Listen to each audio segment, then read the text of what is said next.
다음 시청자분 전화 주셨는데요. 안녕하세요. 네, 안녕하세요. 네, 시청자님 어떤 종목 있으실까요? 일진파워요. 일진파워 매수가 비중 얼마시죠?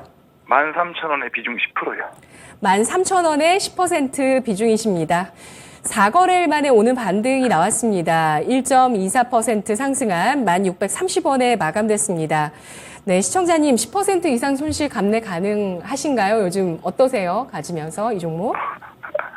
저는 이거를 비중이 네. 원래 20%였는데 예.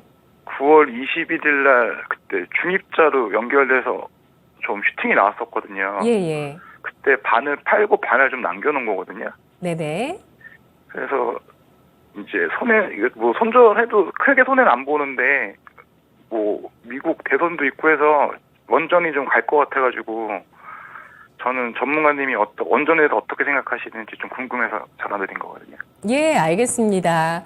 내년은 또 전 세계적으로 정치적인 계절이고요. 무엇보다 중요한 미국의 대선까지 놓여 있으면서 원전주 절반 차익 실현을 하신 일진파워 지금 손절하는 게 나을지 혹은 한 번 더 움직일 만한 여지가 남아있을지 판단해 주시죠, 소장님. 원전에 대해서 제가 좀 말씀드리자면은 사실상 지금 최근에 원전주들이 정말 안 오릅니다. 답답할 정도로 안 오르는데 저는 이게 그 정부 정책과 관련된 이슈를 좀 많이 중요시 생각을 하다 보니까 원전에 대해서는 11월에서 12월 사이 때 그 로드맵이 좀 나올 가능성이 좀 있거든요. 그렇다 보니까 정부 정책과 관련된 이슈는 계속적으로 그 원전과 관련된 이슈는 부각될 가능성이 높습니다. 그리고 최근에 그 루마니아 관련된 그 2조 5천억에 관련된 이슈가 좀 부각이 되고 있는데 이게 지금 그 부분에 대해서 명확하게 나와주지는 않았지만은 결국은 재차 그 10월 정도 때, 지금 10월이긴 하지만 이슈가 좀 나와줄 가능성이 있거든요. 그렇다 보니까 지금은 원전과 관련된 그 모멘텀은 좀 상당히 남아있다라고 좀 생각을 하시고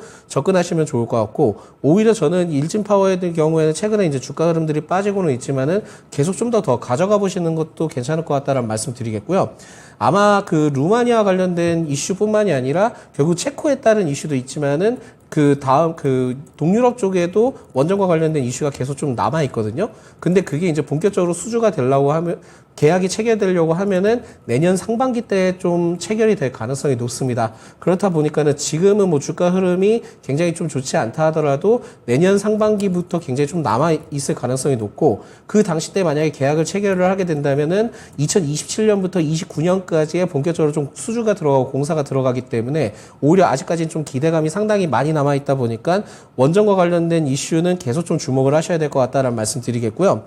일진파워의 경우에는 뭐 매출이나 이런 부분들이 다소 좀 그렇게 뭐 다이나믹하고 뭐 굉장히 좀 격하고 이런 것들이 전혀 안 보이기 때문에 일단 지금은 좀 더 관망의 자세로 지켜보시는 게 매우 중요할 것 같고, 특히 제 일진파워가 이전에 그 매도를 하셨을 때 기점이 중입자 치료와 관련된 이슈 때문에 좀 매도를 하셨던 걸로 알고 있습니다. 근데 이 중입자 치료에 따른 부분들이 계속 좀 부각될 가능성이 있거든요. 그렇다 보니까 지금은 연세 암병원에서 최근에는 그 고정형, 그러니까 고정형을 통해서 그 전립선 암 치료에 따른 부분들이 이슈가 좀 부각이 됐는데, 지금 최근에 좀 이슈가 나오는 게 뭐냐면은 연세 암병원에서 결국 회전형 기기를 2개를 도입하겠다라는 얘기를 했는데, 이 회전형 기기를 2개를 도입을 한다는 것은 사실상은 지금 기존에는 전립선 암만 했다 한다면 이제는 폐암이든 고형암 쪽에서도 굉장히 좀 다양하게 접목시킬 수 있다라는 거거든요. 그리고 거기를 통해서 심평원에서도 지금은 그 부분에서 의료보험에 대한 부분도 지금 논의가 나오고 있습니다. 그렇기 때문에 내년에는 원전과 관련된 이슈도 같이 부각될 가능성이 있지만은 중입자 치료와 관련된 이슈가 계속 좀 부각될 가능성이 높아서 오히려 일진파워의 경우에는 지금은 매도를 하거나 그러시기보다는 그냥 좀 계속 좀 놔둬주시면 좋을 것 같고요.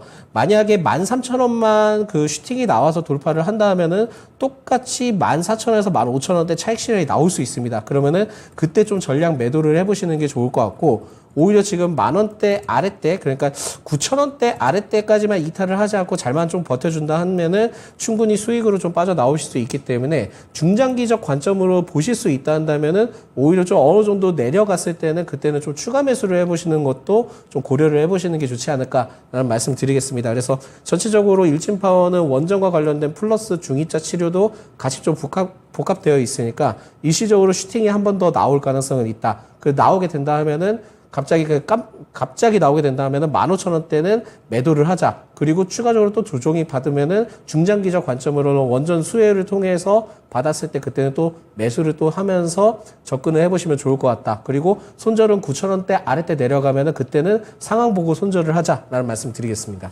네, 시청자님. 네네. 네, 미국 대선보다도 K원전의 추가 수출과 이런 중입자 치료 관련한 재료 남아있다는 판단을 하고 있는데요. 더 궁금하신 점 있으시면 말씀해 주세요. 아니요, 너무 잘 들었습니다. 예, 중장기 투자해보셔도 괜찮겠다고 보고 있습니다. 다시 한번 정리할게요. 고맙습니다. 네, 감사합니다. 네, 일진전기 손절가는 9,000원 선 아래입니다. 9,000원 선 이탈했을 때 그때 시기 보고 잘 판단을 일진파워입니다. 일진파워 9,000원 선 아래까지 이탈을 하게 됐을 때 잘 그때 시기 보시고 판단을 해보시는 게 좋겠고요. 일단은 9,000원 선 이탈되지 않아야 추가 상승 여력이 있다는 판단입니다. 루마니아 원전 설비 개선 사업 수주를 추진하고 있고요. 추가 원전 수주 가능성이 있습니다. 또 중입자 치료의 범위 확장 가능성과 건강보험 등재 기대감 이런 것들로 인해서 목표가는 14,000원에서 15,000원 선까지 이 선에 도달하면 전량 매도 의견 일진파워였습니다.